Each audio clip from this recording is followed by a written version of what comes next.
Hello students, welcome to my YouTube channel maths idol. Myself doctor Kavita Gupta. बच्चों, मैं अपने isomorphism के इस चैप्टर में आज लेक्चर नंबर 10 ले रही हूँ, जिसमें मैं आपको ऑटोमॉर्फिज्म निकालने सिखाऊंगी K4 ग्रुप की, यानी कि क्लाइन 4 ग्रुप की, और इनर ऑटोमॉर्फिज्म निकालेंगे बेटा हम डाइहेड्रल ग्रुप की। और एक बहुत ही इंपॉर्टेंट थ्योरम थी बेटा चैप्टर नंबर 9 के अंदर, जिसको हम यहाँ पर बहुत ही आसान तरीके से प्रूव कर पाएंगे कि G by Z isomorphic to inner automorphism G। ये बहुत ही इंपॉर्टेंट थ्योरम है बेटा, इसको याद भी अच्छे से कर लेना और ये काफी काम आएगी हमारे। चलिए करते हैं बच्चों। देखो बेटा, इन सब काम को करने से पहले मैं आपको कुछ एक इंपॉर्टेंट रिजल्ट सिखाना चाहती हूँ, जिससे ये सारे क्वेश्चंस बहुत आसानी से हो जाएंगे। कि इनर ऑटोमॉर्फिज्म का जब मैंने आपसे बात करी थी कि इनर ऑटोमॉर्फिज्म एक ग्रुप बनाता है और इनर ऑटोमॉर्फिज्म ग्रुप के हर एलिमेंट से बनाई जा सकती है, तो वहां पे मैंने आपको कहा था कि कुछ ऑटोमॉर्फिज्म होंगी जो रिपीट हो जाती हैं, तो उन रिपीटेड को हम 2 बार काउंट नहीं करेंगे, एक ही बार काउंट करना है। तो कौन सी रिपीट होंगी ये हमें कैसे पता चलेगा, तो मैं वो बता देती हूँ। देखो, 5G एक इनर ऑटोमॉर्फिज्म है, 5H एक इनर ऑटोमॉर्फिज्म है। ये दो इनर ऑटोमॉर्फिज्म कब बराबर आएंगी, उसके लिए आप क्या करिए, ये जो H और G है ना, इसको ऐसे लिख लीजिए, H इनवर्स G या फिर G इनवर्स H, कुछ भी लिख सकते हैं। ये एलिमेंट निकाल के देखो, H इनवर्स G, अगर ये सेंटर का एलिमेंट बन जाए, जिस ग्रुप की आप इनर ऑटोमॉर्फिज्म बना रहे हैं उस ग्रुप के सेंटर के अंदर अगर ये एलिमेंट चला जाए H इनवर्स G, तो वो दोनों ऑटोमॉर्फिज्म जो होंगी ना आपकी, वो रिपीट हो रही होंगी, दोनों बराबर निकलेंगी, तो हम उसमें से किसी एक को काउंट कर लेंगे। ठीक है, तो ये बहुत ही यूजफुल रिजल्ट है ये देखने के लिए कि कौन सी डिस्टिंक्ट इनर ऑटोमॉर्फिज्म हमें मिलेगी। तो पहले मैं आपको इसका प्रूफ करा दूं, फिर इसको अप्लाई करके हम क्वेश्चंस को सॉल्व करेंगे। तो सबसे पहली बात बेटा, मेरा ग्रुप G है, उसके अंदर जो भी इनर ऑटोमॉर्फिज्म डिफाइन होती है, डेफिनेशन रिकॉल कीजिए इनर ऑटोमॉर्फिज्म की, वो कैसे होगी बेटा, 5G of x is GX G inverse, तो हम बोलेंगे कि ये inner automorphism induced by G है। ऐसे बेटा 5H भी एक inner automorphism induced by H है, तो वो क्या हो जाएगी, 5H ऑफ x इज HX H inverse for all x belonging to G। Right, अब मुझे लेना है कि कब ये दोनों इनर ऑटोमॉर्फिज्म बराबर होंगी, हमें वो कंडीशन डिराइव करनी है। तो मैंने इन दोनों को बराबर कर लिया, 5GX को 5HX के बराबर कर लिया। 5GX is equal to GX G inverse and 5HX is equal to HX H inverse आ गया, तो ये आ गया आपके पास। अब क्या करोगे, इसको पोस्ट मल्टीप्लाई कर दो G से। मैंने हमेशा सिखाया है, जब भी ऐसे G इनवर्स टाइप दिखाई दे तो उसी एलिमेंट जिसका वो इन्वर्स है उससे प्री मल्टीप्लाई पोस्ट मल्टीप्लाई करके आइडेंटिटी बनाने की कोशिश करो। तो मैंने इसको दोनों साइड G से पोस्ट मल्टीप्लाई कर दिया, then I use associativity. Associativity का इस्तेमाल करके आपको ये मिल गया। ठीक है, यहाँ पे हमने कौन सी प्रॉपर्टी यूज की है, by associativity, you can put brackets anywhere. ठीक है, G इनवर्स G आइडेंटिटी होता है, डेफिनेशन ऑफ इनवर्स, और x इक्वल टू x होता है बाय डेफिनेशन ऑफ आइडेंटिटी। तो आपको यहाँ तक एलिमेंट मिल गए। अब देखो, अब मैं क्या करूंगी, इसको पोस्ट मल्टीप्लाई प्री मल्टीप्लाई कर देती हूँ H इनवर्स से। दोनों साइड पे मैंने इस इक्वेशन को प्री मल्टीप्लाई कर दिया H इनवर्स से। ठीक है, तो H इनवर्स और H इकट्ठे हो जाएंगे दोबारा से बाय एसोसिएटिविटी अगेन। ठीक है, ये तो सबको पहचान है इसकी। H इनवर्स H क्या होता है, आइडेंटिटी, आइडेंटिटी से इसको मल्टीप्लाई करोगे तो यही आ जाएगा। तो H इनवर्स GX आ गया, X into H inverse G। ठीक है बच्चों, तो अब आपने देखा H इनवर्स G। अब आप खुद देखिए बच्चों, H बिलोंग्स टू G है तो H इनवर्स भी बिलोंग्स टू G है। Also G belongs to G, it implies that by closure G H inverse G जो होगा वो G का एलिमेंट है। X ऑलरेडी एक G का एलिमेंट था, और आपने देखा H inverse G into x करूँ या X into H inverse G करूँ, हमें सेम चीज मिल रही है। तो अगर दो एलिमेंट कम्यूट कर रहे हैं, आपको पता है सेंटर की डेफिनेशन क्या है, इसमें हर वो एलिमेंट आएगा which commute with every other element of G। तो हमने देखा कि H inverse G is such an element which commutes with all the elements of the centre group G। तो H inverse G belongs to the centre आ गया। तो यही मुझे कंडीशन प्रूव करनी थी कि दो इनर ऑटोमॉर्फिज्म कब बराबर है, जब हम ये वाली कंडीशन H इनवर्स G निकालें तो वो किस में चला जाए, सेंटर के अंदर। ठीक है बच्चों, तो ये मेरी एक थ्योरम प्रूफ हो गई है कि हमें पता चल गया कि कब आपका ये इनर ऑटोमॉर्फिज्म रिपीट होंगी। ठीक है, कब दो इनर ऑटोमॉर्फिज्म बराबर होती है। अब बच्चों, इसी का इस्तेमाल करके मैं आज निकालूंगी इनर ऑटोमॉर्फिज्म D4 कि डाइहेड्रल ग्रुप के अंदर कितनी डिस्टिंक्ट इनर ऑटोमॉर्फिज्म निकलेगी, वो एलिमेंट्स हम इनर ऑटोमॉर्फिज्म के फाइंड करेंगे। तो देखो बेटा, D4 पहले हमेशा ग्रुप को लिख लो, D4 में कौन कौन से एलिमेंट है। अब इसमें कितनी पॉसिबल इनर ऑटोमॉर्फिज्म होंगी, आपको पता है कि हर एलिमेंट से इंड्यूस कर सकते हो आप इनर ऑटोमॉर्फिज्म। तो मेरी इनर ऑटोमॉर्फिज्म बन सकती है or not, phi or 90, phi or 180, ऐसे करके मैंने हर एक एलिमेंट से इंड्यूस कर दी इनर ऑटोमॉर्फिज्म। ठीक है, अब इनमें से कुछ रिपीट हो रही होंगी, जो रिपीट हो रही है वो बाहर निकालनी है। तो अब रिपीट कौन सी हो रही है ये देखने के लिए हम ऊपर जो अभी थ्योरम प्रूव करिए उसका इस्तेमाल कर लेते हैं। क्या है हमारी कि फाई जी फाई एच के बराबर कब होता है, जब H inverse G belongs to the center हो। तो हमने सेंटर पहले लिख लिया, D4 का सेंटर आप सबको पता है कि D4 के सेंटर में दो ही एलिमेंट होते हैं, R0 और R180, प्रूफ भी करा रखा है मैंने आपको इसका। तो Z4 के पास ये दोनों एलिमेंट है। तो अब मैं क्या करूंगी, जितने भी मेरे पास इंड्यूस्ड हैं मैं उसमें H इनवर्स G निकाल के देखती हूँ कि क्या H इनवर्स G सेंटर में आ रहा है। तो देखो मैंने R90 इनवर्स को R270 के साथ किया, तो R90 का इनवर्स होता है R270, तो R270 इंटू R270 होता है R180। R180 क्या है, सेंटर का एलिमेंट है। इसका मतलब R90 इनवर्स R270, इसको मैंने माना H इनवर्स और इसको मैंने माना G। तो मैंने देखा H inverse G belongs to the center, इसका मतलब फाई G फाई H के बराबर होगा। तो मुझे पता चल गया फाई R90 फाई R270 के बराबर होगा।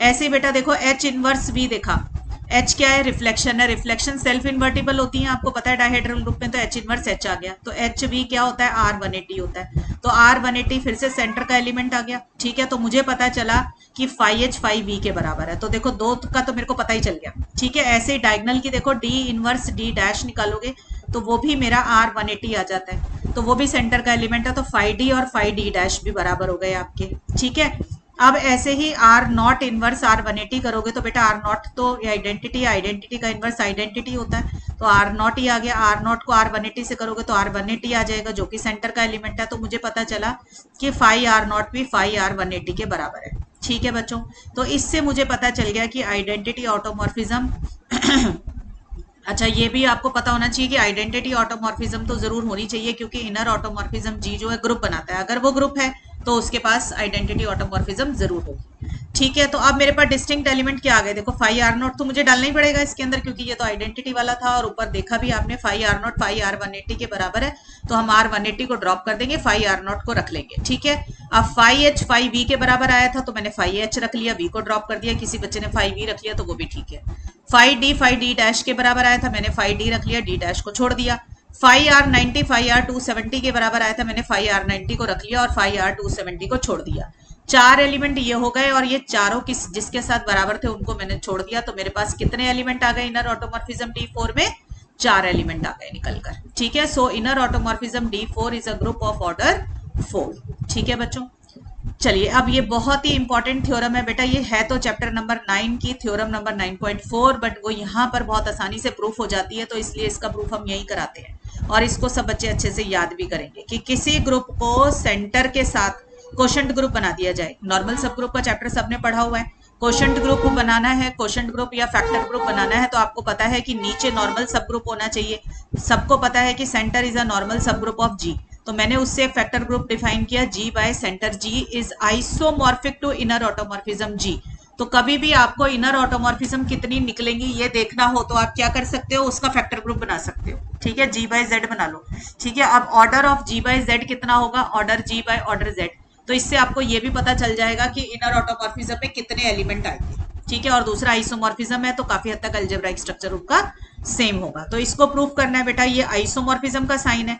अगर आइसोमॉर्फिज्म का साइन है आपको तो आइसोमॉर्फिज्म डिफाइन करनी पड़ेगी। तो मैंने आइसोमॉर्फिज्म कहां से डिफाइन करी, let phi be an isomorphism from G to inner automorphism G पे डिफाइन करी है। मैं इसमें बेटा फंडामेंटल थ्योरम ऑफ ग्रुप लगाऊंगी, fundamental theorem of group homomorphism लगाऊंगी, इसलिए मैंने अभी नीचे का पोर्शन जो ZG है इसको नहीं लिया। ठीक है, तो phi is a mapping from G to inner automorphism G ले लिया मैंने यहाँ पर। क्लियर हो गई बच्चों बात यहाँ पे। ठीक है, अब मैं इसको शो कर दूंगी कि ये होमोमॉर्फिज्म है। ठीक है, मैं इसको शो करूंगी कि ये क्या है, एक होमोमॉर्फिज्म है इसके अंदर। एक सेकेंड बच्चों, ठीक है, तो एक मिनट, ये लीजिए। तो अब मैंने क्या किया, सबसे पहले फाई को, अच्छा पहले डिफाइन करेंगे, phi of G is phi G। देखो स्मॉल कैपिटल G का कोई भी एलिमेंट G है, इनर ऑटोमॉर्फिज्म G का कोई भी एलिमेंट हो गया जो कि inner automorphism induced by G बना लिया मैंने। ठीक है, तो मैंने इसको शो किया कि ये वेल डिफाइंड है, ये अपने आप में वेल डिफाइंड होगी। आप सबको पता है कि इनर ऑटोमॉर्फिज्म किसी एलिमेंट से इंड्यूस होती है, तो मैंने जी एलिमेंट से इंड्यूस कर दिया, ठीक है, और ये ऑन टू भी होगी। अब इसकी आपने क्या किया, होमोमॉर्फिज्म शो करनी है, तो फाई ऑफ जी एच क्या होगा, फाई जी एच, ये सबको यहाँ से डेफिनेशन ऑफ फाई से आ गया।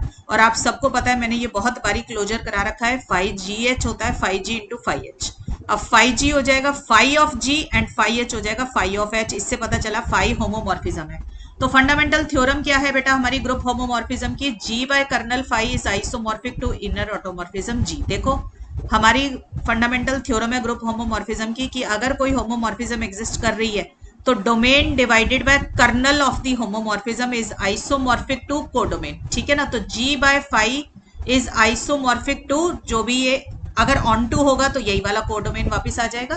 तो इनर ऑटोमॉर्फिज्म जी आ गया आपके पास। ये ग्रुप होमोमॉर्फिज्म की मैंने थ्योरम लगाई है, बहुत ही इंपॉर्टेंट थ्योरम है बेटा, सबको मालूम होनी चाहिए ये। तो अब कर्नल निकालने, कर्नल क्या होता है, it is a set of all those elements which are map to identity, ठीक है ना। तो मैंने कर्नल निकाला, कर्नल कैसे निकलेगा, जी ये देखो मेरे पास है, ये रहा, ये है ना होमोमॉर्फिज्म। तो इधर का कोई भी एलिमेंट लो डोमेन का, उसकी इमेज निकालो, वो सारे एलिमेंट लो जो कि आइडेंटिटी पे मैप होते हैं, ठीक है। तो inner automorphism identity, inner automorphism के ग्रुप में आइडेंटिटी मैपिंग कौन सी होती है, फाई ई।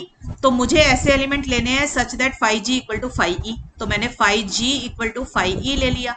अब दो ये कब बराबर होंगे, जब phi G of x phi of E x के बराबर होगा, ठीक है। तो फाई जी एक्स क्या होता है, जी एक्स जी इनवर्स, और फाई ई ऑफ एक्स क्या होता है, ई एक्स ई इनवर्स। ई एक्स ई इनवर्स क्या बन जाएगा आपका, एक्स बन जाएगा, मैंने ये ई लिख दिया, ये एक्स आएगा बच्चों, ठीक है।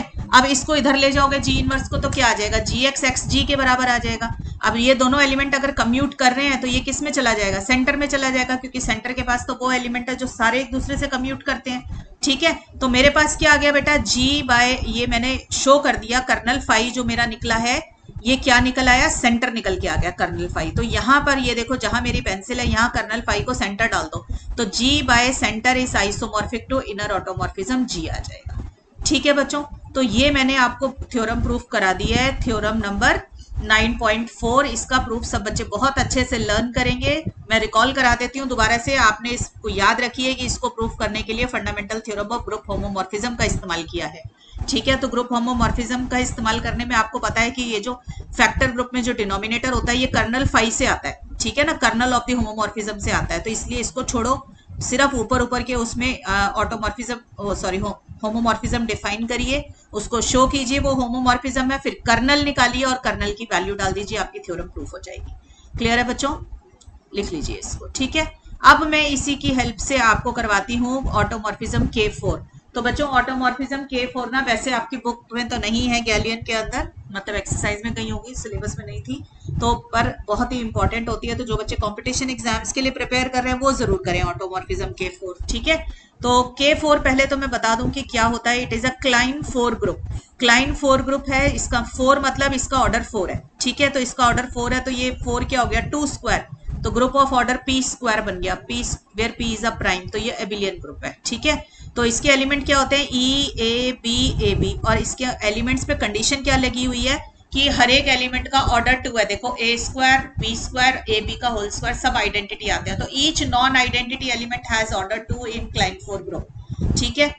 तो आपके पास K4 के एलिमेंट मैंने आपको बता दिए। अब आपको ऑटोमॉर्फिज्म निकालनी है। ऑटोमॉर्फिज्म का क्या मतलब होता है, isomorphism from a group to itself. तो K4 से K4 पे जितनी आइसोमॉर्फिज्म है वो निकालनी है, ठीक है बच्चे। तो अंडर आइसोमॉर्फिज्म आप सबको पता है, आइडेंटिटी तो आइडेंटिटी पे मैप होती है, ठीक है ना। तो ई पर ही जाएगा। अब मैं ए को देख लेती हूँ, ए किस किस पे मैप हो सकता है, आप खुद देखिए ए किस पे मैप हो सकता है, बाकी के 3 बचे हुए एलिमेंट, ए पे भी मैप हो सकता है, बी पे भी हो सकता है, और ए बी पे भी हो सकता है। तो ए के पास 3 चॉइसेस हो गई मैप करने के लिए, ठीक है। तो मैंने लिख दिया कि हमारे पास सपोज कर लो मैपिंग में एफ से डिफाइन कर रही हूँ, तो एफ ए के पास 3 चॉइसेस है, f a equal to a, f a equal to b और f a equal to a b, ठीक है। अगर मान लीजिए एफ इन 3 में से किसी भी एक के पास चला जाता है, तो एफ बी के पास कितनी चॉइसेस बचेगी, बाकी की बची हुई, तो फिर एफ ए बी के पास कितनी चॉइस बचेगी, एक रिमेनिंग चॉइस बचेगी। तो टोटल नंबर ऑफ चॉइसेस कितनी आ गई, ए की 3 आ गई, बी की 2 आ गई और ए बी की 1 चॉइस आ गई। तो 3 इंटू 2 इंटू 1 इक्वल टू 6। तो टोटल आइसोमॉर्फिज्म जो पॉसिबल हो सकती हैं और K4 ग्रुप के अंदर वो 6 हो सकती हैं। मैंने उन आइसोमॉर्फिज्म का नाम रख दिया F1 F2 F3 F4 F5 F6।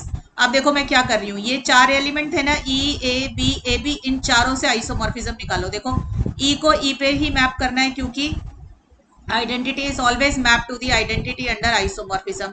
अब ए के लिए क्या क्या कंडीशंस है मेरे पास, देखो ए जो है ए पे भी मैप हो सकता था, ए बी पे भी मैप हो सकता था और ए बी पे भी हो सकता था। तो मैंने F1 और F2 में तो ए को ए पे मैप किया, F3 और F4 में बी पे मैप किया, F5 और F6 में ए बी पे मैप किया है। और बी को कैसे किया, देखो पहली वाली तो आइडेंटिटी बनाई है ना, तो बी पे ले गए और इसको ए बी पे ले गए। मतलब जितने पॉसिबल चॉइसेस है ना आपके पास, सारे कॉम्बिनेशन बना लो कि ए के साथ पहले ए को ए पे रखा और बी को बी पे और ए बी को ए बी पे रखा, फिर ए को ए पे ही रखा और बी को ए बी पर और ए बी को बी पे रखा। ऐसे बेटे बाकी की सारी चॉइसेस, जितनी पॉसिबल चॉइसेस हैं आपने सारी लिख ली।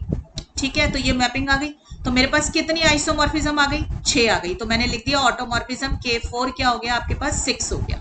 तो मुझे पता चला कि by the above table it is clear that each of the above mapping is 1 1, क्योंकि मैंने डिफाइन इस तरीके से करी है, एक चीज एक पर ही जा रही है, तो ये सारी मैपिंग 1 1 है। और क्योंकि ये फाइनाइट सेट है K4, आपको मैंने बताया कि फाइनाइट सेट के अंदर कोई चीज 1 1 है तो वो ऑन टू भी जरूर हो जाएगी। ठीक है, मैपिंग जितनी है, तो मुझे ऑन टूनेस प्रूव करने की जरूरत नहीं है, तो ये ऑन टू भी आ जाएगी। अब आप सब डिफरेंट कॉम्बिनेशन बना के ये देख सकते हैं कि ये सब के सब ऑपरेशन प्रिजर्विंग है। मैंने किसी एक का दिखा दिया आपको, देखो ये F2O F3A लिया आपने, तो F2 इंटू F3A आ गया। अब F3A देखो टेबल में कहाँ पर है, ये देखो ये रहा F3 का A देखो क्या है, B।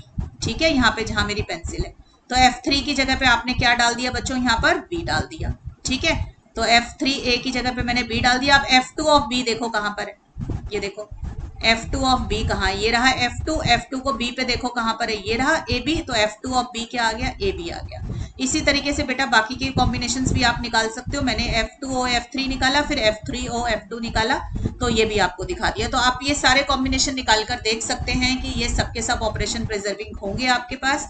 बस आप इतना ध्यान रखिए कि F2O F3 F3O F2 के बराबर नहीं आया, इसका मतलब जो ये ऑटोमॉर्फिज्म K4 का ग्रुप बना, ये नॉन एबिलियन ग्रुप बना, क्योंकि इसमें कॉम्यूटेटिविटी होल्ड नहीं कर रही। तो एक बहुत ही इंपॉर्टेंट चीज हमें यहाँ से बच्चों क्या समझ में आ रही है कि K4 ग्रुप खुद तो एबिलियन है, बट उसका ऑटोमॉर्फिज्म का जो ग्रुप है वो नॉन एबिलियन निकल कर आया है। क्लियर हो गई बच्चों। तो कभी आपसे कोई इंटरव्यू में या वाइवा में क्वेश्चन पूछ ले कि अगर कोई ग्रुप एबिलियन है तो क्या जरूरी है उसका ऑटोमॉर्फिज्म का ग्रुप भी एबिलियन होगा, तो आपका आंसर होना चाहिए नो, क्योंकि ये हमने देख लिया कि इसका एग्जांपल आप दे सकते हो, K4 खुद एबिलियन है बट ऑटोमॉर्फिज्म K4 नॉन एबिलियन है। दूसरी बात ये देखो बेटा, ऑटोमॉर्फिज्म K4 में कितने एलिमेंट आए, 6 एलिमेंट आए। आप सबको पता है classification of a group of order 6 का मतलब हो गया 2 into 3। ठीक है, जो 6 ऑर्डर का है, ये जो होता है अगर नॉन एबिलियन निकल आए तो वो आइसोमॉर्फिक टू S3 होता है, और अगर ये एबिलियन निकल आता तो ये Z6 के साथ आइसोमॉर्फिज्म बना लेता। ठीक है ना, तो हमारे पास क्या आ गया, ऑटोमॉर्फिज्म K4, क्योंकि ये नॉन एबिलियन आया तो ये किसके साथ आइसोमॉर्फिज्म बनाएगा, S3 के साथ, या आप बोल सकते थे D3 dihedral group of order 6, उसके साथ भी बना सकता है, क्योंकि दोनों का बिहेवियर सेम है। ये है classification of a group of order 6। तो अगर क्लासिफिकेशन लेना है तो अगर वो एबिलियन ग्रुप बना रहा है तो वो Z6 से आइसोमॉर्फिज्म बनाएगा, और अगर वो नॉन एबिलियन ग्रुप बना रहा है तो वो S3 के पास जाएगा। ठीक है, तो ऑटोमॉर्फिज्म K4 मुझे क्या मिल गया बेटा, S3 मिल गया। क्लियर हो गया बच्चों। तो मैंने आज आपको बहुत ही इंपॉर्टेंट क्वेश्चंस कराए हैं। सबसे इंपॉर्टेंट तो थ्योरम कराई, G/Z is isomorphic to inner automorphism G. ठीक है बच्चों, अब नेक्स्ट क्लास में मैं आपको इस चैप्टर के चैप्टर नंबर 6 जो है हमारा आइसोमॉर्फिज्म का, इसकी मैं आपको एक्सरसाइज के कुछ क्वेश्चंस कराऊंगी जो कि बहुत ही इंपॉर्टेंट होंगे बच्चों। टिल देन बच्चों पढ़ाई करते रहें, ऑल द बेस्ट।